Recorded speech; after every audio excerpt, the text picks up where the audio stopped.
afternoon, everyone. Thank you for joining us. I am Lynn Krasker-Schultz, and I am the Director of Public Programming and Community Outreach at the Vilna Shul.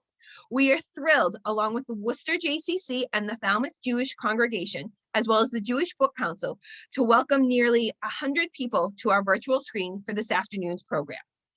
The Vilna is a Jewish cultural center located in the heart of Beacon Hill.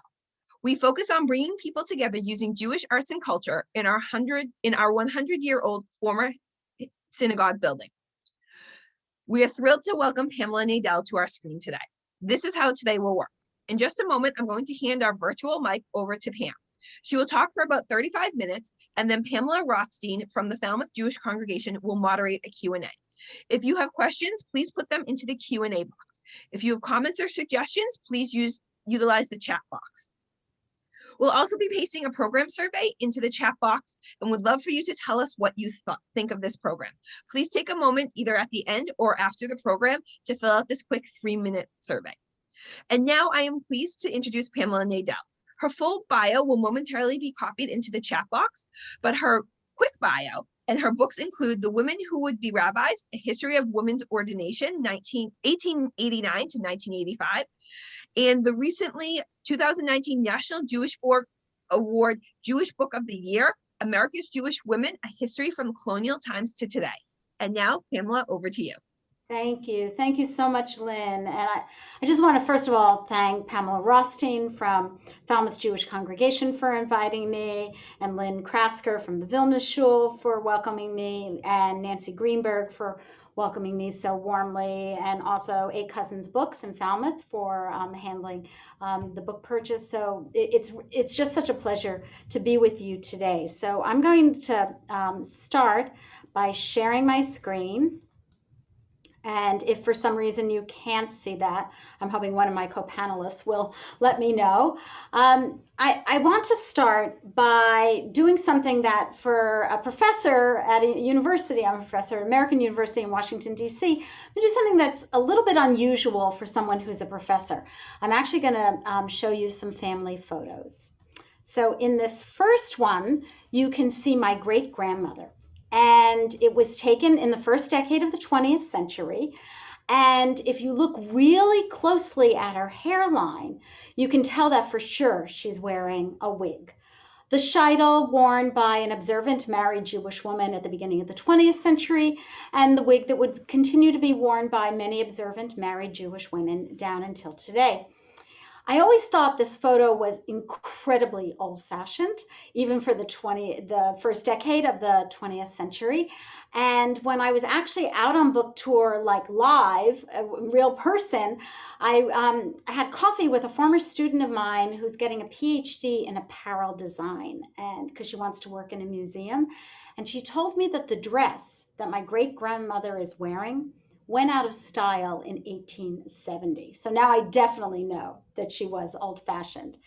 In this next image, taken at the same time, you see my grandmother. And one of the great advantages of Zoom is you can actually see that she's very she.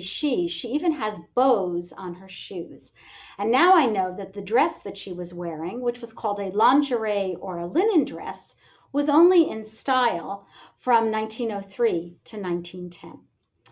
In this photo, with the woman with her back to us in a park on a warm spring day, is my mother. And she's wearing what she would wear to go to a park in the early 1950s. She has on a black pencil skirt and a white blouse. But if you look very carefully over her shoulder, you can see a baby's bonnet peeking out. That's me. So I haven't brought a photo of me because you can see me, but I will tell you that what I am wearing, even on Zoom, is the black jacket that I have worn, not particularly this one, but a black jacket is my uniform as a professor, something that I have worn to class for my entire life. But I did bring a photo of my daughter, and here she is taking a selfie, and we're going to come back to that. A selfie is going to be important. And she's wearing what a college student would wear. She's got on a short skirt. She's got on tall boots.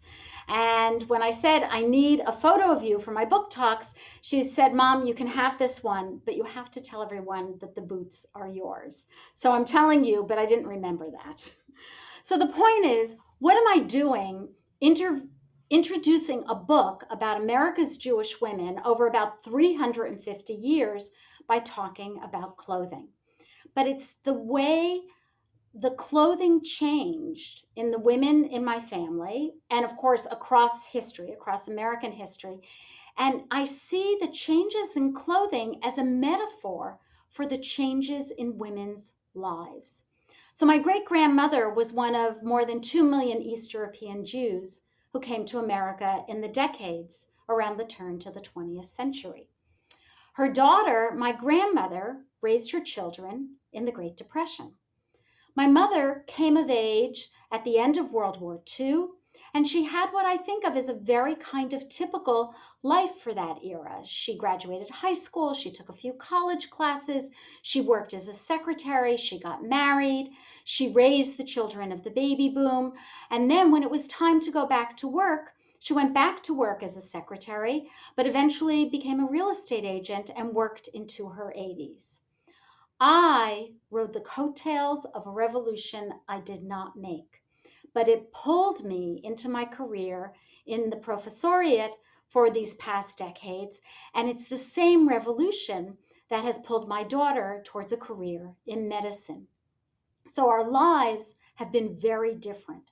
And I wanted to know, not just my own family, but I wanted to know what was different about how Jewish women lived. What was different about how they raised their families? What about their politics? What was different about the kinds of work they did or the kinds of work they could not do? I wanted to know even what was different about the games they played. When did Mahjong become a Jewish women's game? And I can tell you it was the 1920s, and you can ask me later about that. And I also wanted to know how technology had changed their lives. If we were in person, I would ask you to tell me what's going on in this photograph, but I'll have to tell you. This woman is doing laundry. It's the second decade of the 20th century on the Lower East Side of New York. We're pretty sure that the photo was staged because she's actually dressed a little bit too nicely for someone who's doing laundry. And I have to hope that were it not staged, she would not be stirring that hot pot and holding the baby. But I want you to think about what it took to do laundry in the first and second decades of the 20th century. She's lucky. She's got taps on the wall. You can see that. So she can fill that heavy pot with water. She's going to dump the clothes in, dump the soap in, and stir it and try and get the things clean. Then she has to wring them out, haul the wet laundry up to the roof, which is very heavy, hang it out to dry, hope it doesn't rain, and then take it back down and either iron it or fold it and put it away. I find the concept of doing laundry before electric washing machines were invented mind-boggling. You should know that those electric washing machines are not invented until the 20th century. Technology is going to figure dramatically into the lives of these women, far more so than a selfie my daughter was taking on her iPhone. But most of all, what did I want to know? I wanted to know what it meant to these women to be Jewish women. Jewish women are incredibly diverse, but I think of them as in three kinds of buckets. There are Jewish women for whom Judaism sits at the core of their lives. They move from Sabbath to Sabbath, from holiday to holiday. Their kitchens are Jewish. Where they shop is Jewish. Their neighborhoods, their social circles are defined by their Judaism. You can think of it, if you think of a fabric, a woven fabric in someone's life, that the deepest color, the boldest color will be their Judaism. But there's another huge category of Jewish women for whom Jewishness is what is so essential to their lives. They may not move from Sabbath to Sabbath, but Jewishness would have defined so many aspects of what it meant to be a woman for them. It would have defined who they married, the neighborhoods they lived in, the kinds of work they did, the kinds of work they couldn't do, even the amount of education they got. Because Jewish women have been disproportionately better educated than other American women for more than a century. There's a third category of Jewish women for whom being Jewish was inconsequential, didn't matter much to them. They didn't pay that much attention to it. But every once in a while, they would bump up against someone who said that it mattered a great deal. And we will meet that group in this talk today as well. So I like to think of it this way. If you think you can be a little bit Jewish, you think you can be a little bit pregnant. Two women take us into our story in the prologue. The first is Grace Nathan. You've probably never heard of her, but if you look at her dates and you know your American history, you will see that this woman who lived her life as a daughter and a sister, a wife, a mother, a grandmother, and a widow, you will see that she lived through some pretty amazing times. The Revolutionary War, the Declaration of Independence, the Constitution.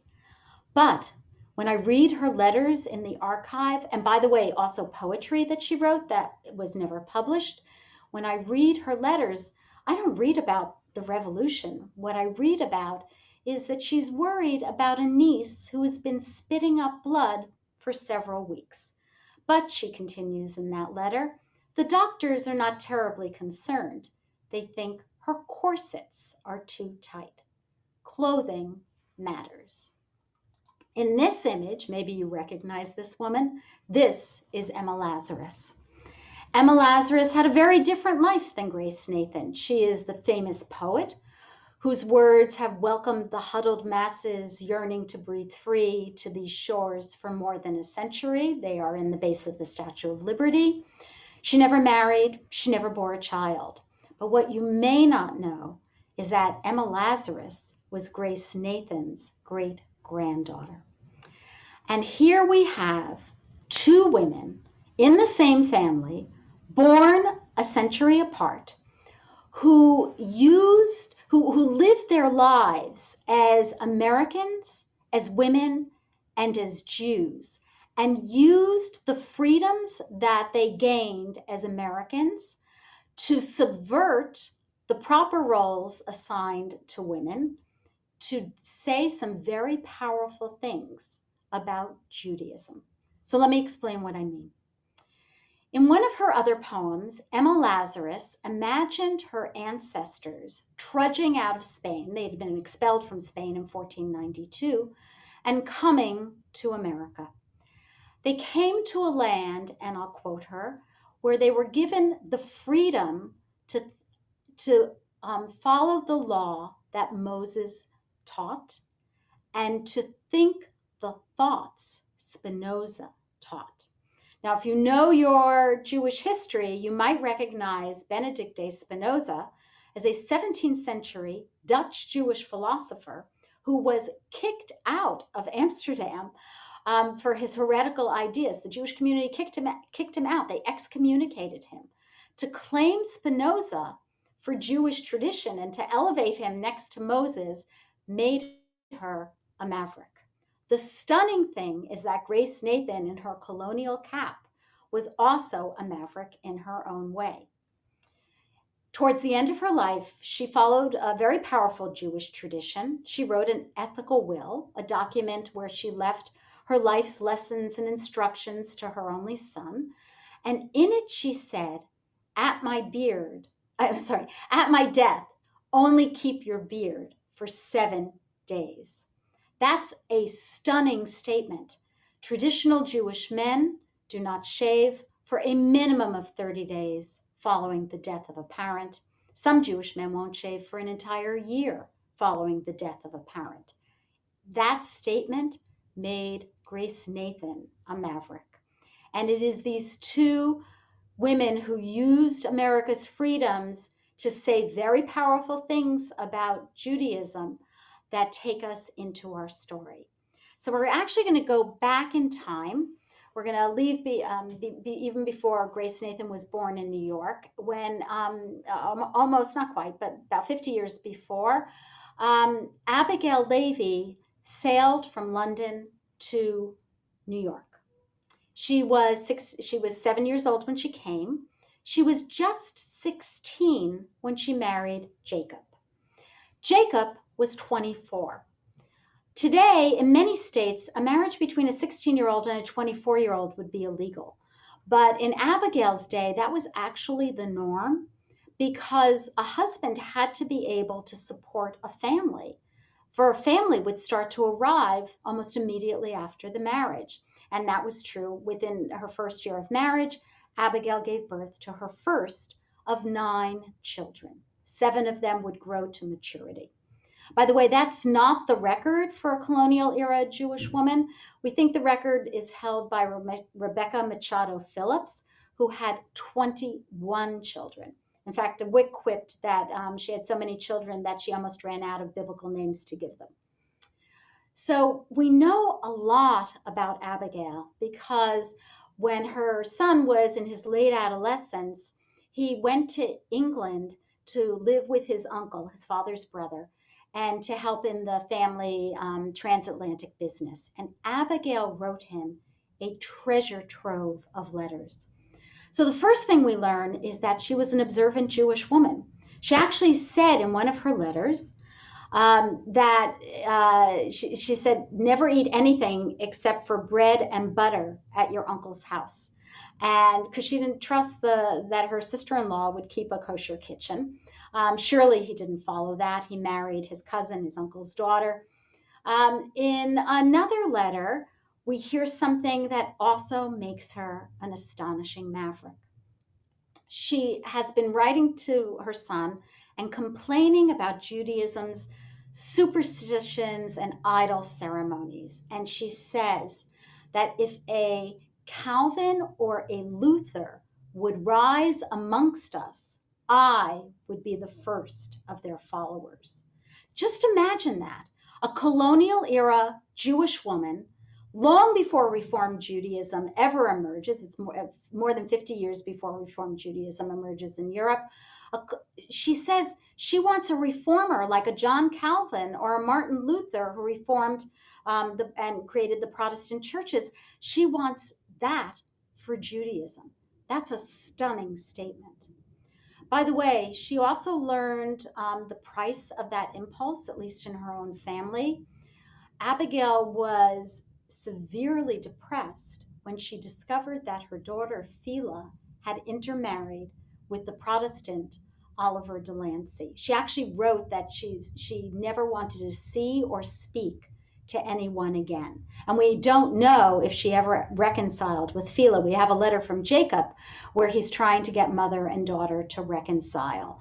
And I mention this because the theme of intermarriage and how Jews have reacted to that courses through this history of America's Jewish women.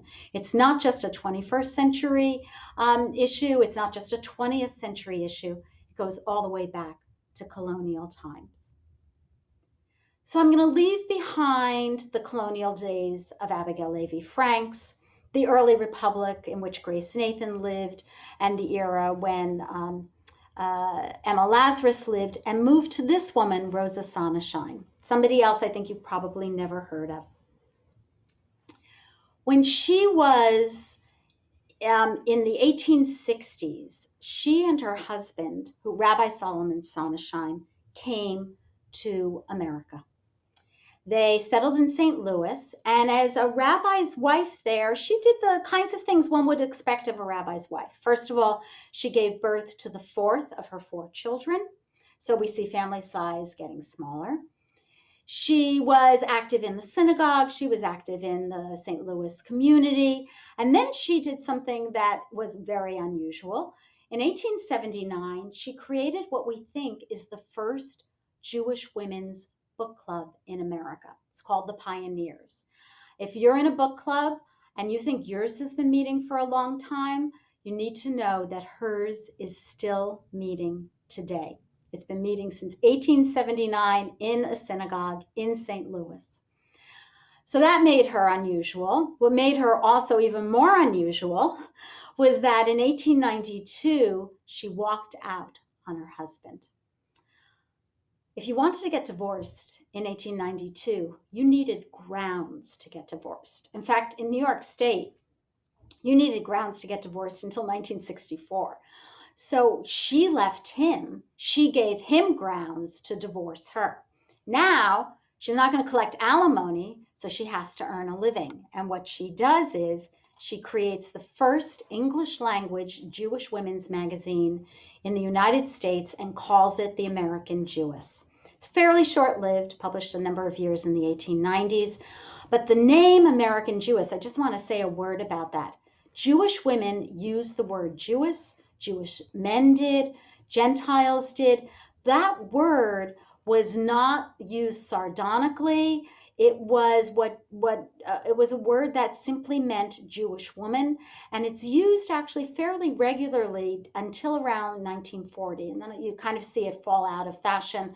Then sometimes people bring it back in odd ways in the latter part of the 20th and the 21st century. But the American Jewess was publishing all sorts of different things that show her also as a maverick. So on the one hand, there are articles about, you know, clothing and new women and suffrage. But then she's also writing about Zionism. This is stunning. In the 1890s, most American Jews have not become Zionists. Rosa Saneshine was such a Zionist that she actually went in 1897 to the first Zionist Congress convened by Theodor Herzl in Basel, Switzerland. She's also featuring in the magazine the first of what I call the powerhouse Jewish women's organizations. Maybe you've heard of the National Council of Jewish Women. It's a legacy organization. It still exists today. Surely you have heard of others that were founded in the 1890s and the first couple of decades of the 20th century. And I just want to make a point about them because here we have Hannah Solomon, who founded the National Council of Jewish Women, and they gather, you know, tens of thousands of Jewish women in this organization, and they take up political causes that are not possible for women to take up as individuals. In this scene, where they're at the White House in 1926, they're fighting against something called white slavery. International rings of traffickers capturing prostitutes, either tricking them into a false marriage or raping them and sending them off to brothels like in Buenos Aires and Istanbul. And it's these years of these powerhouse organizations that make us ask questions about what had changed.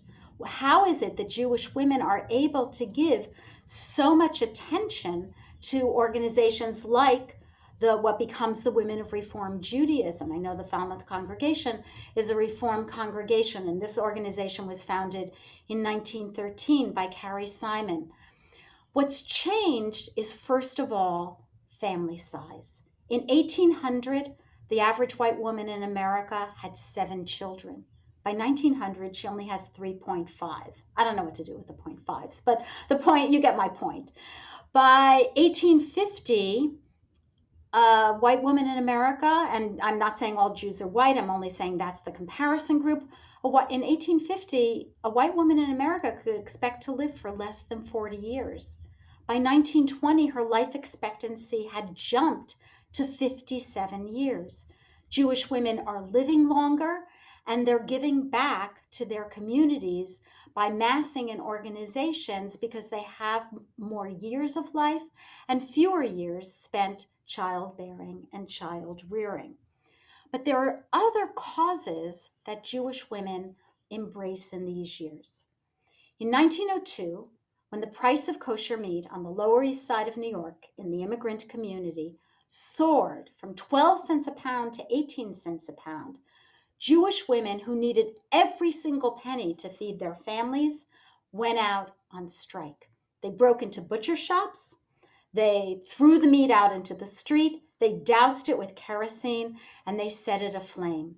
And as one woman said to a judge after she got arrested for her activities, she said, "We're not rioting, only see how thin our children are." And if you want to know a lot more about that kosher meat strike, you can read Scott Seligman's new book, The Great Kosher Meat War of 1902. These are also the years when Jewish women are active in the settlement houses. And one of the most famous settlement house workers, these were well-to-do Jewish women who were trying to improve the very terrible conditions for the East European immigrants. Here we meet Lillian Wald, who was the head of the Henry Street settlement. But what you may not know, and it's very appropriate for our own moment in time, is that in 1918, when the Spanish flu hit New York, Lillian Wald was put in charge of the Nurses Emergency Council for the entire city. These are also the years when Jewish women are massed collectively and individually to fight for suffrage. I should tell you, not all Jewish women wanted women to have the vote, but here we meet suffragette Sophia Lobinger, and I just want you to think about what it meant to climb atop a stepladder in that sea of men and exhort them to give women the right to vote, the kind of courage that it took to do that. But I'm also still interested in what was going on in the home. Kate Simon was an immigrant. She came to America in the 1920s, and she describes growing up in an immigrant household, and she talks about her mother in this wonderful memoir, Bronx Primitive. She describes that every Friday afternoon, her mother would make a filter-fish and polish the lemon oil. And then I polish the furniture with lemon oil. And then as the Sabbath would descend, she would do what a good Jewish woman would do. She'd cover her hair with a cloth. She would light the candles. She would begin to bless them. And one Sabbath Eve, in the middle of the blessing, she stopped, blew out the candles, tore off the headcloth, turned to her astonished family, and said, "No more, never again. I don't have to do it, and my mother's not here to make me." And Kate Simon says her mother never again lit Sabbath candles, but the house still smelled of gefilte fish and lemon oil on Sabbath eves. And I think it's a very powerful story about the way Jewish women have continued to adapt Judaism, to keep some things from the past and to make changes into the future. There's one more area where Jewish women are very important activists, and my example comes from Edna Ferber. Edna Ferber, maybe some of you have heard of her. She was a Pulitzer Prize winning writer. She wrote Giant, she wrote Showboat. They were made into films, many other things. She describes that in the 1930s, she was invited to a soiree at an industrialist home somewhere in the wilds of Michigan. And all the guests, a glittering group of guests, were all invited, and they all had to stay overnight because to get to this particular house. So it's dinner, and she's watching as the host starts talking about money-grubbing Jews controlling the world. And she watched as everyone around the table began agreeing with the host. She turned to the assembled group and announced, "I am a Jew."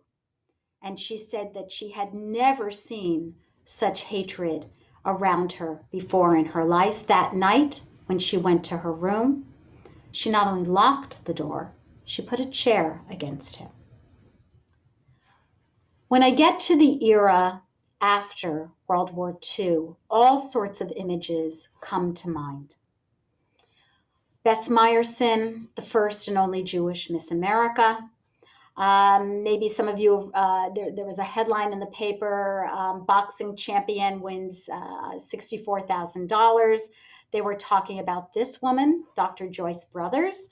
Dr. Joyce Brothers, before she was a radio and television psychologist, was a stay-at-home mother in the early 1950s, married to a medical resident, and they couldn't live on his salary. She already had a PhD in psychology, but she didn't want to work. It was the 50s. She wanted to be home with her kid. So they decide she's really smart. She should memorize a boxing encyclopedia and go on one of those newfangled TV shows And she does, and she wins not $64,000, but $128,000. And then, of course, goes on to an astonishing career in TV and radio as a psychologist. Another headline from these years was Case of the Teenage Doll.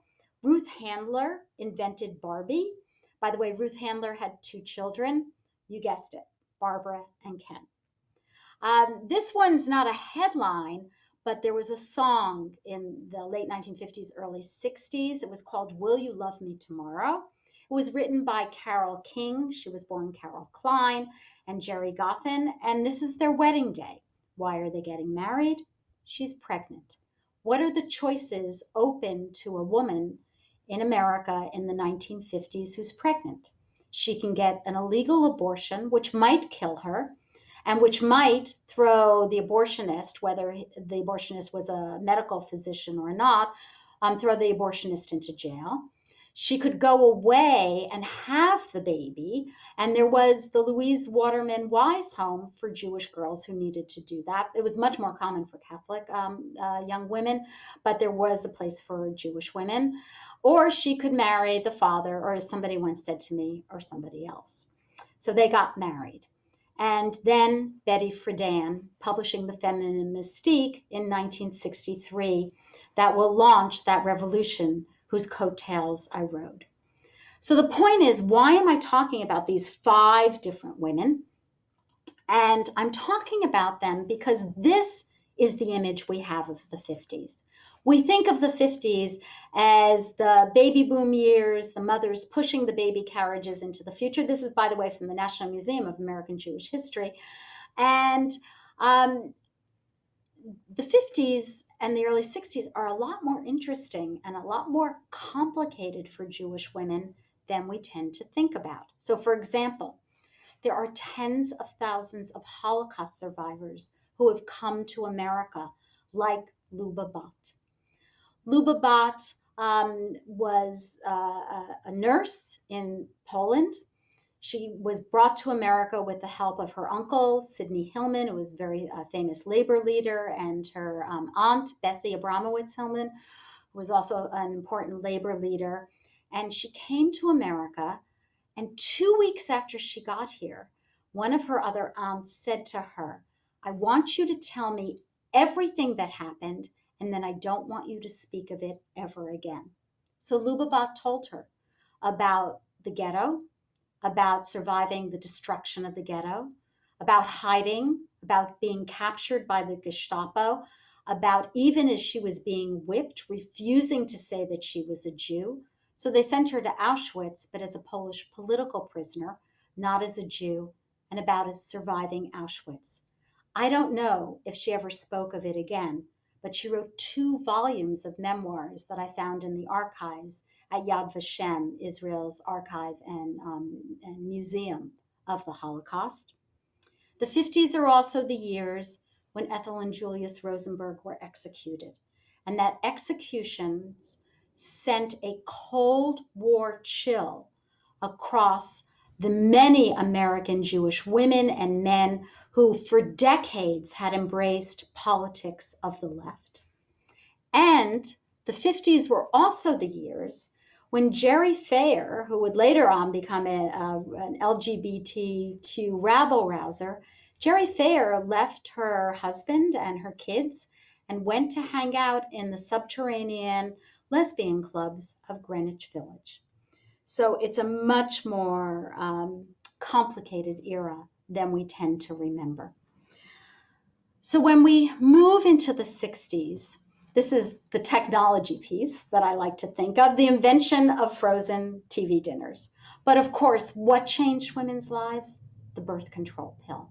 The fact for the first time ever, women had an effective means of controlling their reproduction, enabled them to change the world. So when we think of the 60s, these are the images that come to mind. The Beatles, Vietnam, Martin Luther King, the Kennedy assassination, Woodstock, Mao Zedong, Stonewall, the moon landing. But when we think of women, this is the image that comes to mind. the coattails of the revolution that I rode. What is astonishing is the number of Jewish women who were in the forefront of American feminism. I don't have time to tell you about all of them. I'll share only two stories. The first was a woman named Sonia Pressman, who was a refugee from Nazi Germany, came in the 1930s, became a lawyer, couldn't get a job except as a legal secretary, so she went to work for the Equal Employment Opportunities Commission, established to enforce Title VII of the 1964 Civil Rights Act. It prohibited discrimination in employment based on race and sex. So she's working there, and she sees that about a third of the complaints coming in are about sex discrimination, but the lawyers in the office are only taking the complaints about racial discrimination. And she turns to Betty Friedan and says, American women need their own civil rights organization. They founded the National Organization for Women, and 12% of its founding members were Jews at a time when Jews made up just a little bit more than 2.5% of the population of the United States. Another Jewish woman, Gerda Lerner, who, by the way, had also escaped from the Nazis, but from Vienna after they annexed Austria, Gerda Lerner came to the US, got a PhD in history in the 1960s when she was already in her 40s, and began campaigning for a Women's History Week. Today, we have Women's History Month, and we are celebrating it right now. So when I think about how the feminist movement changed American Judaism, this is the image that comes to mind. Maybe the Vilna Shul that's been around for so many years has photos like this on its wall. The rabbi with all of the young women at their confirmations. I love this photo, and I brought it because if you look to your left, the rabbi's right, the young woman sitting next to him was then named Ruth Bader. Later, we knew her as Ruth Bader Ginsburg. And as I like to say, this is Ruth Bader Ginsburg at her confirmation, not at her confirmation hearings. And I don't have time to tell you how much Judaism changed as a result of the feminist movement, but this photo says it all. So I'm going to stop sharing, and we'll just stop there. And I'll tell you, I'll give you a story in closing, but also just want to remind you of how much we've covered. We went from the colonial period all the way up to the 21st century. We looked at women who were observant, for whom Judaism sat at the core of their lives, like an Abigail Levy Franks or a Grace Nathan. We looked at women for whom Jewishness was so powerful in their lives that it led them to found organizations like the National Council of Jewish Women and the Women of Reform Judaism. And we looked at women for whom Jewishness was so little known about them that Edna Ferber could show up at a dinner where the guests would all spout horrific anti-Semitism, and none of them would know that she was Jewish, and the courage it took for her to do that. So I'm going to tell you one story in closing.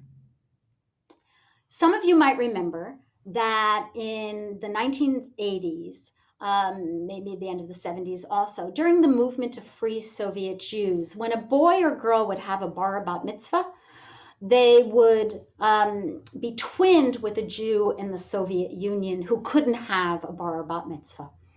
So in the archives, I found a great letter from a teenager written in 1982 in North Miami Beach, and she was writing to her twin in the Soviet Union. And she said in the letter, did you ever get the letters that I sent you or the stationery that I sent you? Because this twin actually the American twin liked to collect a lot of stationery. So I did what any good historian today does. I decided I'm going to go find the twin. And I went on Facebook. And I found her in Jerusalem. The family had emigrated. And in Jerusalem, she's a web designer. So I said, well, are you in touch with this twin? And she said, no. I said, are you by any chance Facebook friends? And she said, no. She said that she and her American twin, whose name is Cheryl Sandberg, who is COO of Facebook, are not Facebook friends, but that her father and Sandberg's mother are. And it's a great place to end a survey of 350 years of America's Jewish women, much of it based on people who liked to use stationery to write letters. So I'm going to turn to Pamela, and we're going to have a conversation about some of the questions that have come in.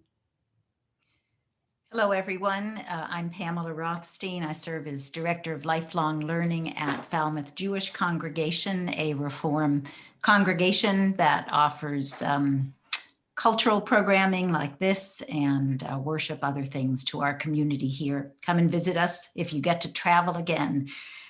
We are delighted to join together again for this Jewish Book Council author talk and to bring Pamela here to all our communities and beyond. And thank you, Pamela, for mentioning that this is Women's History Month. This program was specifically scheduled to honor this history, and you are our crowning jewel of the program because you are the historian of the moment. Congratulations on your book. So I want to encourage everyone to send your questions via the Q&A rather than the chat, and I will be posing those along with a few of my own. So to get it started, I wanted to ask you about the research that you conducted for this book that's both broad and personal, that incorporates histories and weaves together the histories of famous people and not so famous people. So could you tell us a little bit about your historical methods? So the first thing I should say is that I really worked on this book for decades. Like, American University has been very generous to me. I think I probably had about three sabbaticals where I kept saying I was working on this book. And what happened in terms of historical methods is that the scholarship, while I was thinking about writing this book, which I think was really over about 2 decades, the scholarship in women's history and then in American Jewish women's history began to explode. And I now could answer so many questions that I had, but I couldn't answer before that. So I was always reading the scholarship. I even at one point edited a collection of articles into a reader on American Jewish women's history. It's not the same book, but that my colleagues had been writing. But then when I got to the part where I was writing, I had to make very hard choices about which stories to tell. And sometimes it was really a serendipitous connection. So for example, I knew I wanted to say something about Holocaust survivors in America. I had to do that. But there are, thousands and thousands of memoirs and oral history testimonies. I could have used any one of them. But Lubabat was the niece of Bessie Hillman, who I wrote about in the chapter on East European Jewish immigrants. So that kind of answered my question: whose story do I tell? Somebody that I have a connection to across the book. So that became very important for me, is figuring out what would be those connections. So like the way I open the prologue with Emma Lazarus and Grace Nathan, and I think that's because family is such a key part of this story. Thank you.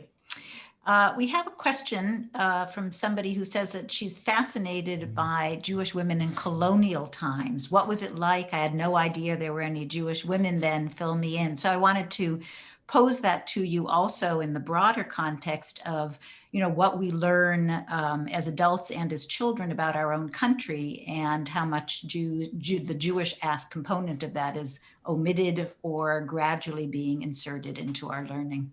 Right. So two really great questions. Let me start with colonial, and then I'll talk about the Jewish experience and kind of what we learned about American history. The first thing to say is that the colonial Jewish communities were really tiny. On the eve of the revolution, the estimate is somewhere between 1,500 and 2,500. Jews in all of America, and we're guessing about half of the communities female. We don't have any census data. They lived in 5 seaport cities. Each one of those cities had a single synagogue. The synagogue followed the Sephardic ritual. But that didn't mean most of the Jews were Sephardic, like Abigail Levi Franks was an Ashkenazic Jew. So at least half the Jews were Ashkenazic, and they were very diverse. They came from all over, all different sorts of different places in Europe. The very first Jews who land in New Amsterdam in 1654 include Jewish women. And we even know the names of two of them because they were probably single female heads of households. So we know much more about Jewish women in early America than we thought we did. For this book, I actually looked at inventories of the objects that when somebody would die, what was left behind in their house. And so through the objects, whether they had a Torah scroll or whether they were well-to-do and they had many different dishes, or they were poor and they had, just a couple of pieces of cookware that they used in their kitchen, I could tell something about women's lives through that, because really, after all, their lives were very much about the domestic in that era. As for the other question, historians of America's Jews complain a lot that our colleagues who write American history don't really pay attention to the work that we do, except when we're talking about the East European Jewish immigrants or the labor movement. That when you write those big one-volume syntheses of American history, the Jews don't appear much. And that's true both for American history and that's true both for American women's history. I don't bother to do the complaining. I have many colleagues who will, because I think our scholarship has an impact, but it doesn't impact at that kind of level of those grand syntheses.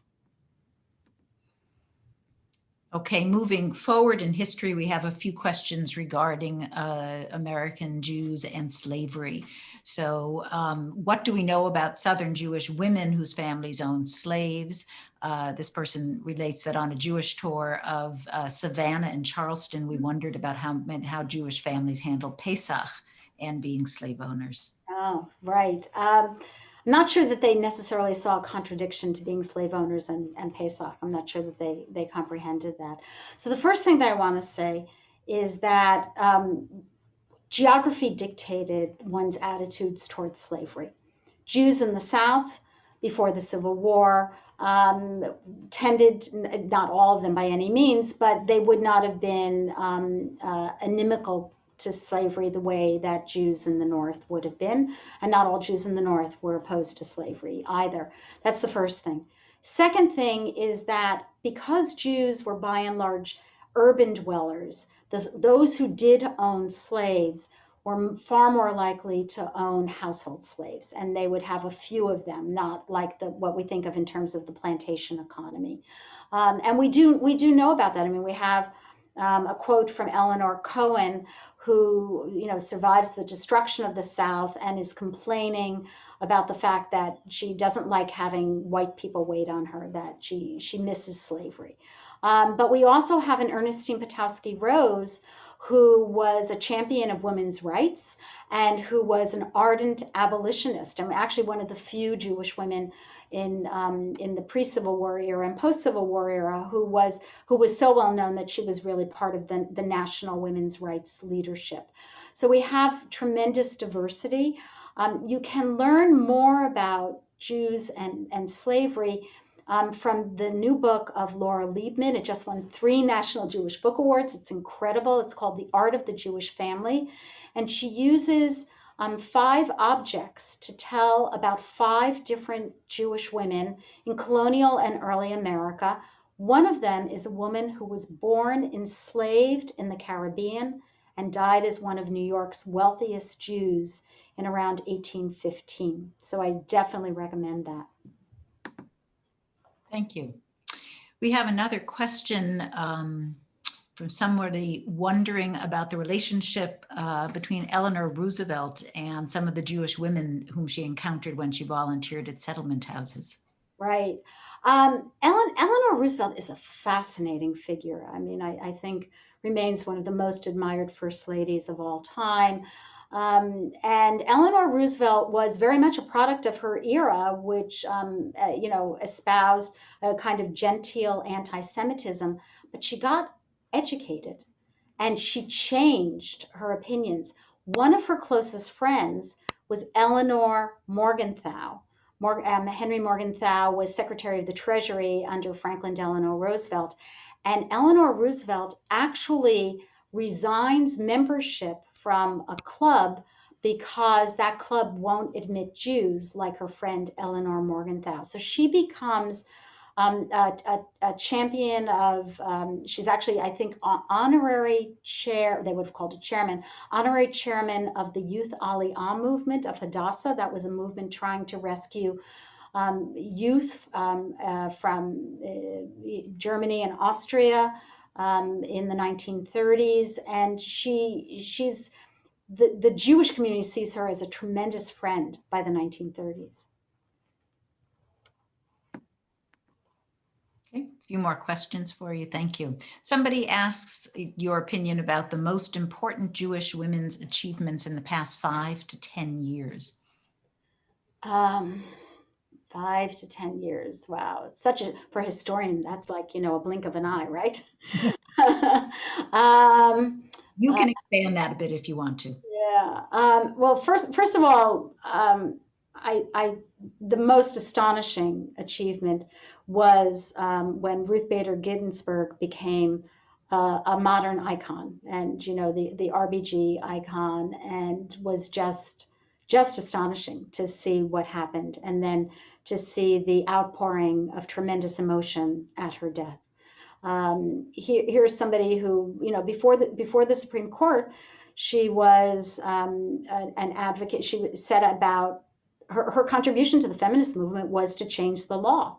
And she was very, very smart about the cases that she took, because she used men to point out sex discrimination, which then would benefit women. And so I certainly think whatever happened with her, her status and the invention of the notorious RBG, that to me is the accomplishment that just stands out the most in the past 5 to 10 years.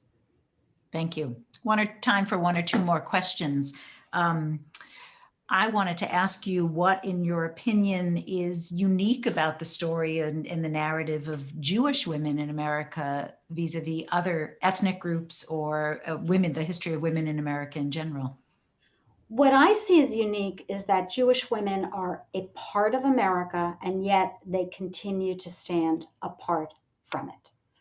And that is true now. I think that's going to be true into the future.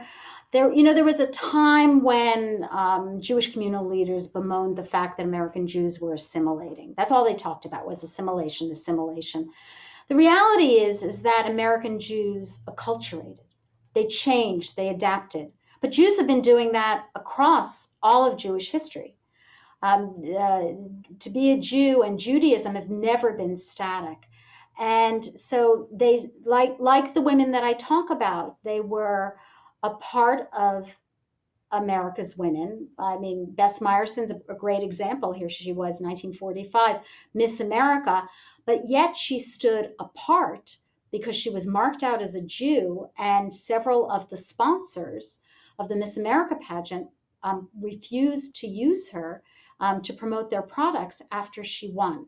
So she stood apart from America's women, even when she had presumably reached such a pinnacle for that moment in time.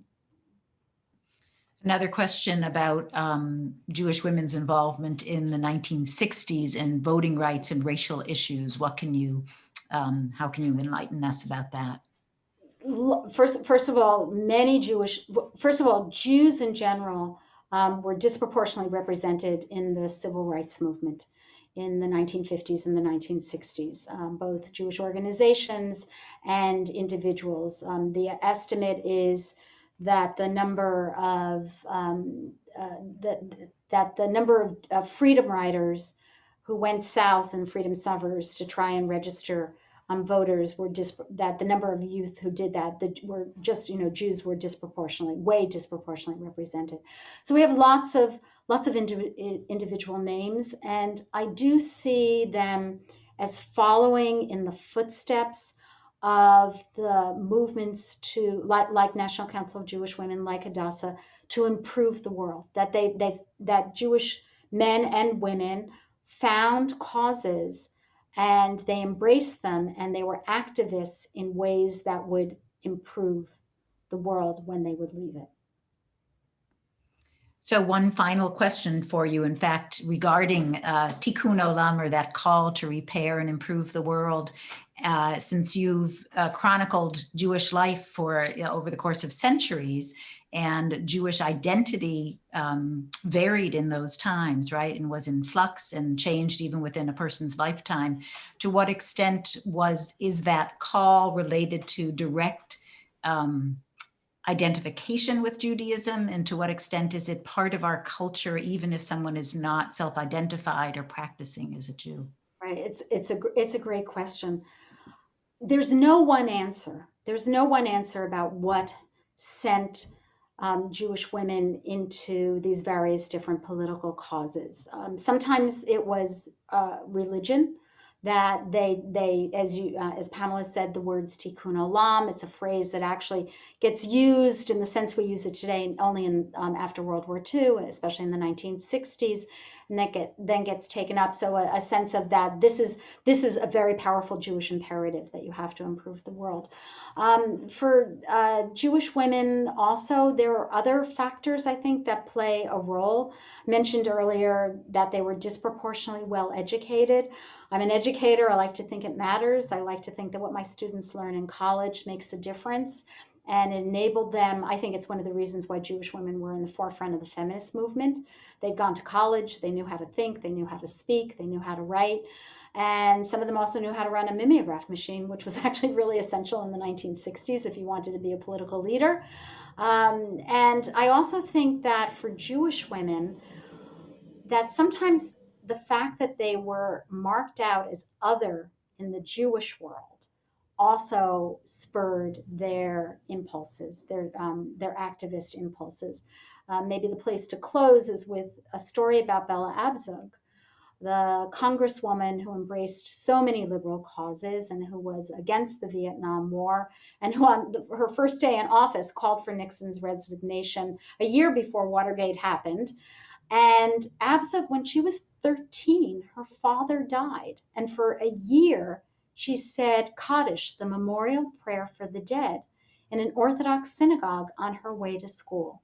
And I have to think that experience of standing behind the partition, the mechitza, in the Orthodox synagogue, and saying a prayer that nobody said she had to say and that they didn't really want her there saying, I have to think that that also sensitized her to injustice. Wonderful closing for your comments. Thank you very much. And I'm going to turn this over to my colleague, Nancy Greenberg. Hello, I'm Nancy Greenberg, Cultural Arts Director at the Worcester JCC. On behalf of the Vilna Falmouth Jewish Congregation, the Worcester JCC, and Jewish Book Council, I'd like to extend our heartfelt thanks to Pam Nadel for writing firmly into history the amazing, diverse stories and groundbreaking achievements across 3 centuries of America's Jewish women. Thank you for that amazing presentation. Thank you so much. Be sure to order your own copy of Pamela Nadel's book, America's Jewish Women, which is available for online purchase through independent bookstore 8 Cousins at 8cousins.com.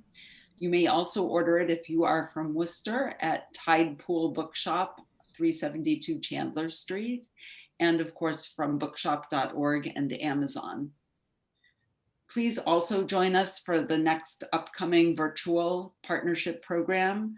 Judy Battalion, author of The Light of Days, The Untold Stories of Women Resistance Fighters in Hitler's Ghettos, will discuss her book on Thursday, April 15th at 7 p.m. This book has been optioned by Steven Spielberg for a major motion picture. And be sure to check out Judy's op-ed in today's New York Times. Please watch your email for details and registration information for this upcoming event. We will also be sending out the recorded link of today's program. So thank you to my colleagues, Lynn Krasker-Schultz of the Vilna and Pamela Rothstein of Falmouth Jewish Congregation, as always. Our collaborations have been one of the silver linings of the pandemic. Thank you again, Pamela Nadel. Stay safe and stay well, and thank you and have a great evening. Bye, everybody.